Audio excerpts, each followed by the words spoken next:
Warm greetings from the High 10. It is Monday, January 27, 2020. Want to bring you a story out of the Chicago metropolitan area. And this story is brought to you by ABC 7 News.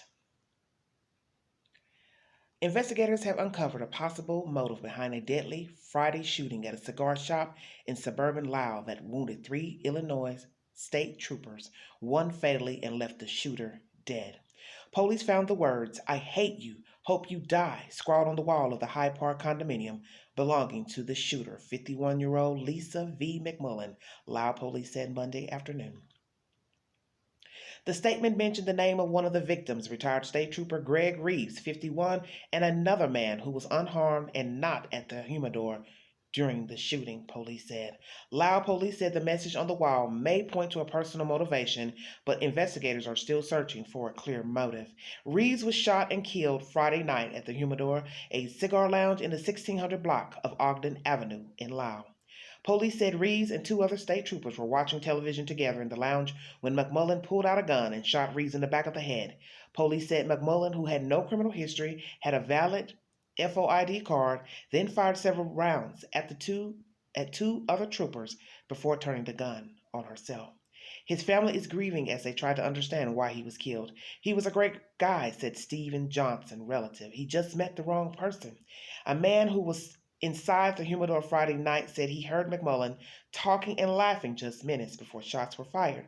"I heard her laughing. She has a very distinct, loud laugh," he said. "We did not hear any arguing or any yelling, anything like that before the first loud shot." Mcmullan was a frequent customer at Humidor. Friends said she had previously been in a relationship with Reeves, but his family members said they had not met her before. "I never met her, but I think it was fatal attraction, Johnson said. Outside of the Humidor Lounge, a memorial honors the fallen trooper who served for more than 20 years.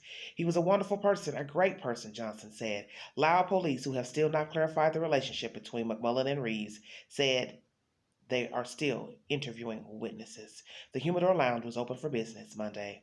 The Sun-Times Media Wire contributed to this report. I will bring you a further update on the information of this said story by ABC 7 News. This lady was 51 years of age, nice looking African American woman. She gunned down the state trooper, Mr. Reeves, and I'll. I first went on YouTube, of course, just to get a little bit of information about the storyline through videos. CBS News had the comments turned off, naturally, I guess, with so much probably being said about the situation. And the first thing I thought was the fact that they had the victim's name scrawled on her wall in reference to dying, "I hate you," them, whomever, that led me to believe that something personal transpired between she and the victim. My conclusion just from that made me think they met at that lounge, perhaps. They saw each other, they met, dated, or went out, had relations. One thing led to another, and something jumped off terribly, terribly wrong between the two. I don't know if he decided not to continue dating her or what it was, but I gathered that it was personal. Just from them finding something inside of her condo scribbled on the wall. And what I think is so sad is that Lyle Illinois, about the story is that she lived in Hyde Park, those who are not familiar with Chicago, which is on the south side of Chicago. Lyle, Illinois is western suburb. And it is a 40-minute drive from Lyle, Illinois to Hyde Park. It is a 30-minute drive from Lisle, Illinois to downtown Chicago, just to give you a little synopsis of the storyline. So this lady traveled 40 minutes for entertainment. How she became affiliated with this place, I don't know. Who's to say maybe they met somewhere else and she knew he frequented this place and started hanging there? Don't know. But as you see in the article, it was verified that the two had dated. At least people she knew of this gentleman, but his family says they did not.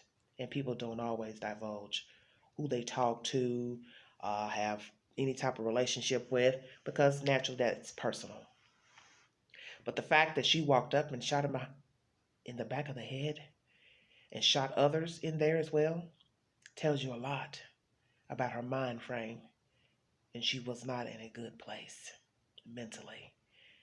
But then the flip side of that is the guy who is in this article states she was laughing 30 minutes or so before shooting this man.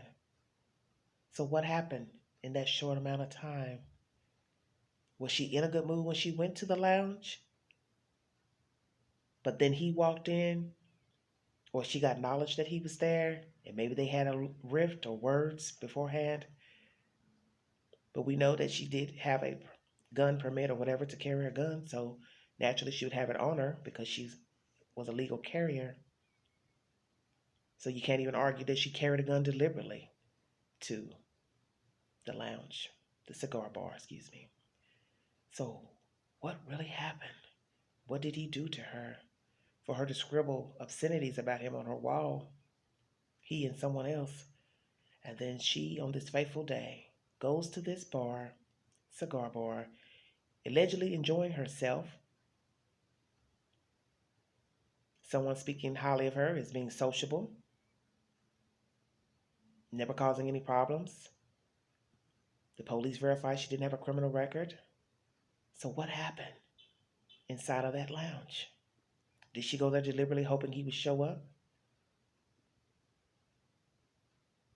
Why would she appear to be in a good mood, but then go up to him? Was something said while she was there? Could there have been conversation that she overheard? Who knows? But I think we all know that those two crossed paths at one time, that they either had a fling or dated, things did not work out, and Miss Mcmullan felt some type of way towards this gentleman and whomever else that was shot there that day. This is a very sad tale because this was a 51-year-old woman gunning down people in a cigar lounge. It can't get any worse than that, to be of that age and flipping out. Now, I don't know what has happened, and I started thinking all type of crazy things. What did he do to her? And now it's been verified that they have had a relationship. Did something happen sexually with the two that didn't turn out quite right? Did he give her something? Did he have another woman? Was he married? What was really going on? Had he lied to her about something? Took something from her? What in the world happened? This is a tragic story for a woman of this age to go ham like this in a public place and then kill herself. Yes, she killed herself after shooting these people in this cigar bar. Sweet Jesus, you know something had to have gone on with this man and herself to then kill him and others and then take her own life. Condolences and prayers to all the victims' families, excuse me. And I don't know if they'll ever get the true reasoning behind what she did, but that's a sad day. That was absolutely a sad, terrible day. And we may never know the truth of why she did this. Like and share, drop your comments below, and until the next video, this is Everyday Shenanigans. Thanks a lot. Bye-bye.